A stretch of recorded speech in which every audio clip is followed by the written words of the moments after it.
Fan Bing. I'm a professor of history at the City University of Hong Kong.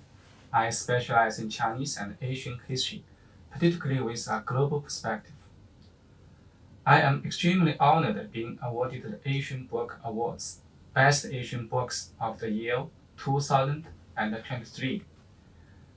I would like to take the opportunity to thank my publisher, the Oracle in Beijing, directed by Mr. Dong Fengyun.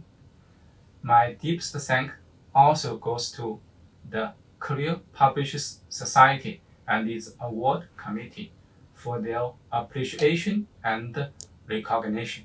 My book, Cowrie Shields and Cowrie Money, A Global History, combines maritime history, monetary history, and global history to illustrate when and how cowrie shells turned themselves into a form of money or not into a form of money in various societies in and beyond Asia.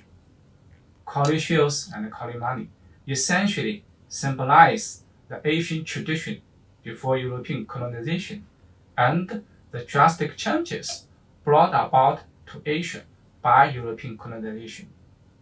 I myself see these awards as an encouragement more than anything else. I will keep studying history in Asia, for Asia, and of Asia. Thank you.